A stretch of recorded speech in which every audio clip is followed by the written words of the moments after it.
Hi there, everyone, and welcome to Paper Wishes Weekly Webisodes. I'm Sarah Newman, and I'm excited to bring you the 14th episode of Mixed Media the Paper Wishes Way. Today, we're going to combine texture paste with dye ink, and this is a really fun way to take your plain white texture paste and customize it with different colors. We're using Ranger's Opaque Texture Paste, which comes in a nice bright white, plus Prism dye-based inks from Hunky Dory. I have 3 Christmas cards to share with you today, and we're going to use both Christmas and non-Christmas stencils. First, we have 2 from hot off the press. There's the Flying Santa design, and also one of my favorites, the Holly Tapestry stencil. We also have 5 stencils from our friends at Lavinia, and these are Pebble. We also have Crackle. There's Orchid, Coral, and another one of my favorites, Pods. Now today's cards will use papers from the Cutesy Christmas Paper Pack, which has 12 sheets of 12 by 12 double-sided paper with some really sweet little Christmas animals on here that you can see. There's also some really great backgrounds that will come in handy for your Christmas cards, whether they are cutesy or sophisticated. As you can see, we have a lot to explore today, and I'm really glad that you're joining us. So come play with us. Let's jump right into the demo. First, I want to point out that I'm working onto my craft mat. Now, this is really the best way to protect your work surface, and in this case, it's also going to serve as our palette. I'm going to use the Crackle stencil from Lavinia, and you can see that I've got this positioned onto my white cardstock, and I've secured it down using this low tack tape from Hunky Dory, and that's going to hold everything in place so nothing is slipping around. And I've chosen an ink color. There are so many beautiful colors to choose from in this range, but for today I'm going to go with the Black Currant Jam. Now what I'm going to do is press this onto my craft mat as my palette, and then I'm going to add my texture paste. So let me just press this down on here. You can see that beautiful, rich black currant jam color. And now what I'm going to do is add in my texture paste. So as we mentioned before, this is a bright white texture paste. I've got a brand new jar here. And I'm going to use my palette knife to scoop some of this out and just put it right next to that little pad of ink on here. And I'm using a palette knife to do this, just to blend this color in. If you don't have a palette knife, a disposable plastic knife will do the trick. You can also use your hands to do this too. So I'm just blending this in. I've got quite a bit of texture paste, so it's going to take a while just to blend all of that color in. You can see, of course, that it will lighten the color. That rich, dark black currant jam is kind of a pinky color right now. Of course, you can play with the proportion of texture paste to ink color if you want a darker color in there as well. Okay, so I've got a nice, pretty pink color here. Let's just make sure I've got every last little bit of that ink.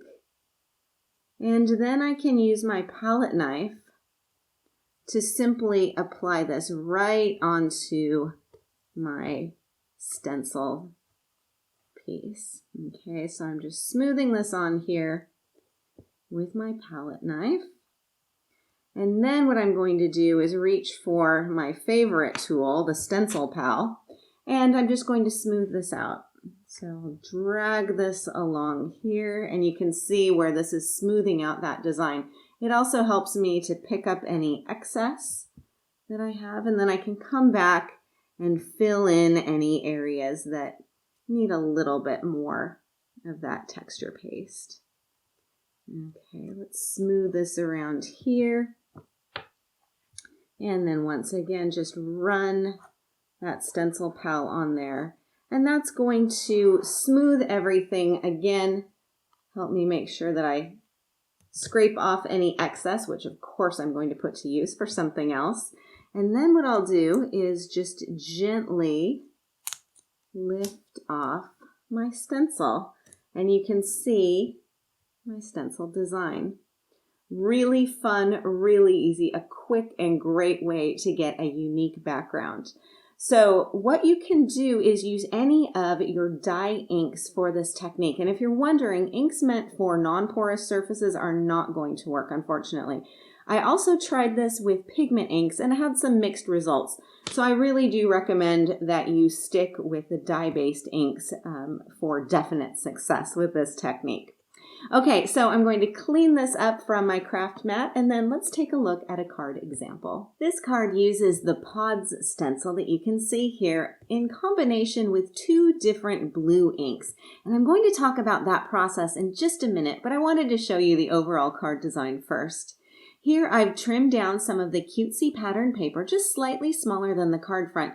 And then I inked the edges of this with butterscotch ink. And butterscotch is a really great basic ink color for doing lots of edging and also giving a bit of a vintage look to your card, which is what I wanted with this design. Now the card focal is a chipboard circle that is mounted onto a scallop chipboard piece. And when you get them, they're going to look like this, and then you can customize them in any way that you want. You can use them separately. You can also put the 2 together and layer them. Now I covered the circle with pattern paper, and I also did some more of that butterscotch inking around the sides. And then I glued it right onto the scallop circle piece. I didn't do anything to this piece because it already had such a nice kind of off-white vintage look to it. So I didn't do anything with this one. Covered this with pattern paper and then just simply stacked the 2 on top of each other. The sentiment is a die from our friends at Creative Expressions, and it fits just perfectly on here. Now for the card inside, I added more of that fun pattern paper. I have a strip of the leftover stenciled paper and also a cutout from the paper pack. Okay, now back to that blue color. This stencil piece actually has a combination of 2 different ink colors. So I'm using the Arctic Mist and the Blue Lagoon. Now the reason I chose 2 is because I liked them both, but I wanted a blend of both of them. I really love the true blue of that Blue Lagoon, and I know that mixing this with the white texture paste will lighten the color. But I also love the teal color of the Arctic Mist. So whereas this is really a true blue, this has a little bit of green in it, and I wanted both of those. So I mixed the 2 together, which is really simple to do. So let's take a look at that process. I'm going to move aside my card and my various elements. And I have a stencil, and this is the Orchid stencil. I have the stencil already put down onto a piece of white cardstock and a little bit of that hunky-dory tape. And then I'm going to bring in my various pieces, of course my stencil pal, got my texture paste, and my 2 ink colors. So we're going to be working the exact same way we did before, and I'm just going to put the ink color down onto my craft sheet. So this is the Arctic Mist. You can see it's pretty light. And then the Blue Lagoon, I'm just going to add 1 press of that. So you can tell that that is a much darker color. Then I can come back in with my texture paste and get a little dollop of this. And I'm just going to put it in between those 2 colors. And I'll start with the Arctic Mist, just blending this in. I'm going to get a little tint of that.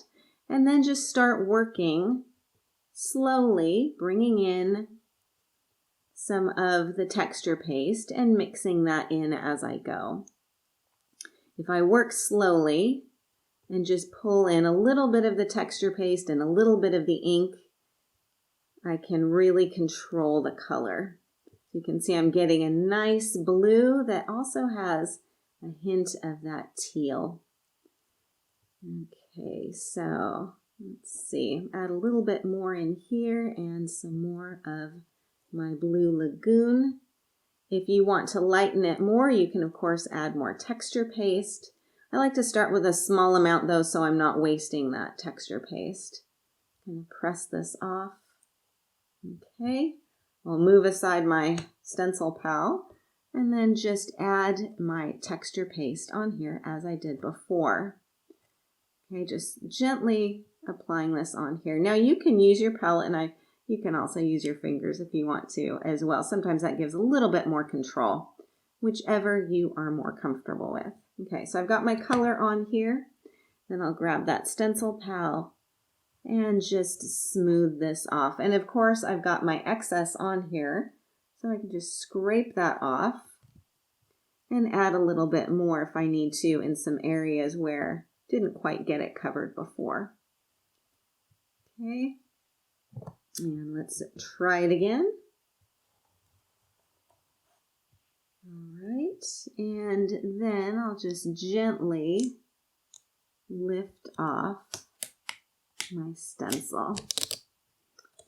And there you can see I've got a portion of that beautiful orchid design, which has a really nice kind of abstract look to it. And this is all a custom color of my own design with some blue, and I've got a little hint of that teal in there as well, which I really, really like. So while you have lots of different gorgeous ink colors that you can choose from straight from the pad, don't forget you can also make your own shades.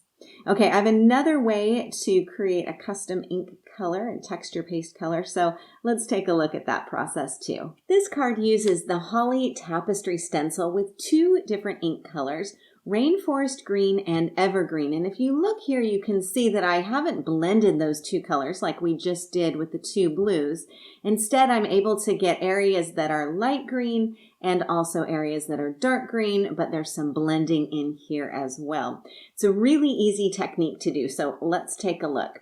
Now I'm going to be using part of the Pebble stencil, and I've got this already secured down onto my work surface.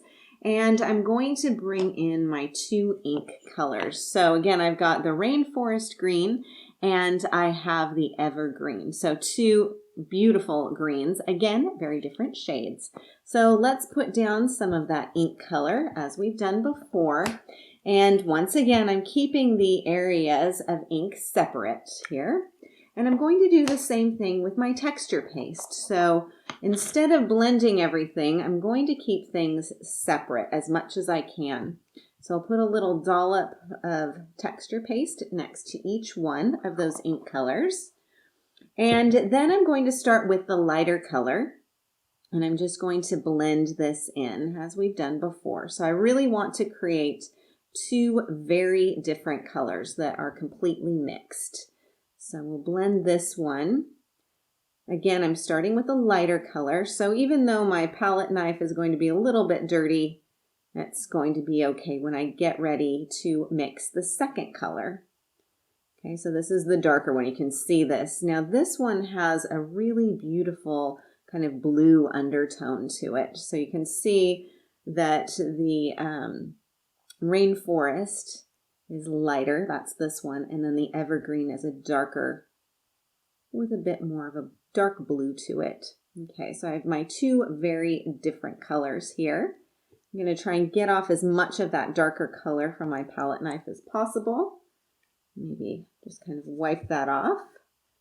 And then starting with my lighter color, I'm just going to put this down in areas, certain areas. So I'll put a little here, scrape up some and put it here, maybe a bit in the middle. Okay, so I have some very distinct areas on here. And then I can take my darker color and fill in some of the open patches. Okay, so again, keeping things separate. And you can figure out if you want certain areas to overlap. Let's get a bit more of this blended in. And we'll pop that here.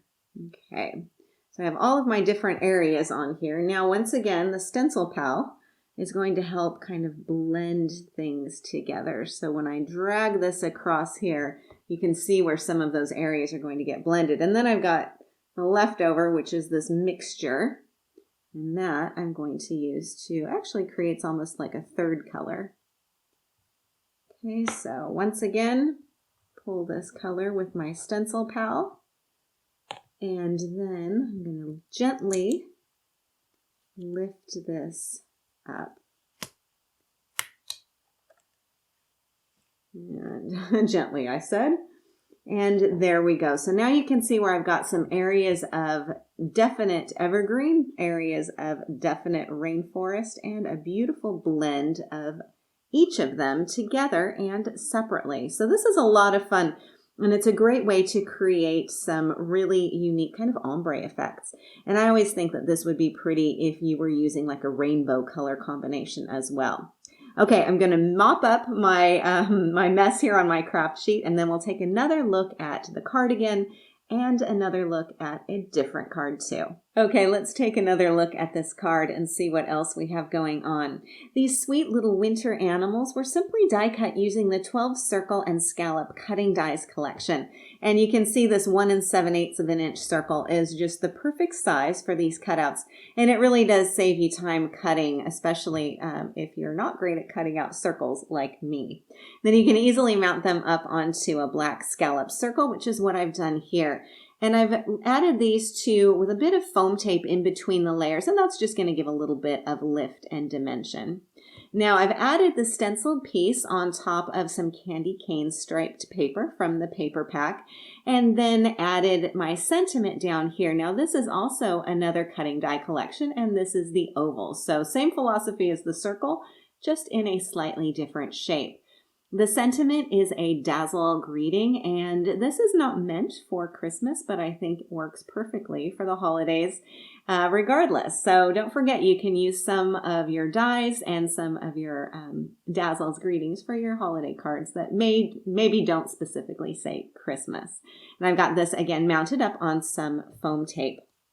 Now for the card inside, I have a leftover strip of that stenciled piece. So usually when I'm doing my stenciling, I'll make a larger piece, and then I can use any of the leftovers for the card inside or for other projects as well. I've got this sweet little penguin down here. This is another cutout from the paper pack.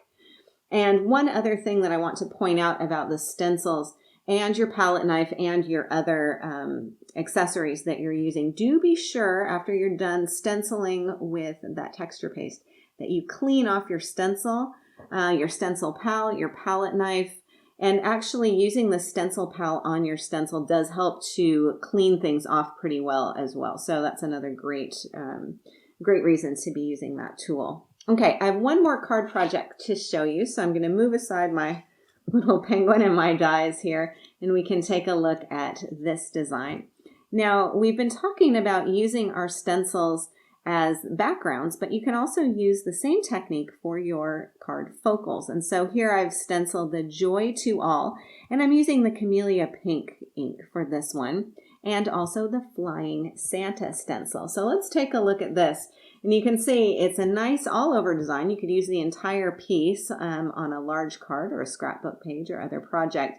You can also isolate different areas of the stencil, and I just mask that off using a piece of scrap paper and more of that hunky-dory tape. So then you can kind of isolate the areas that you want.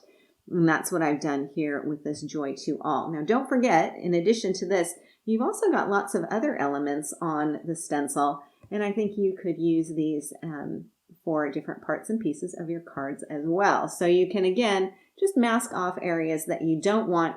Use some scrap paper, use that hunky-dory tape, and you'll be good to go.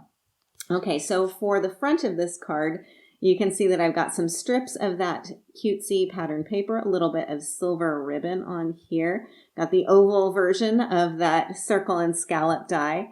And then for the inside, I have a Creative Expressions die cut sentiment on here. Another little leftover strip of pattern paper that I couldn't possibly throw in the recycling bin. Had to put that to use.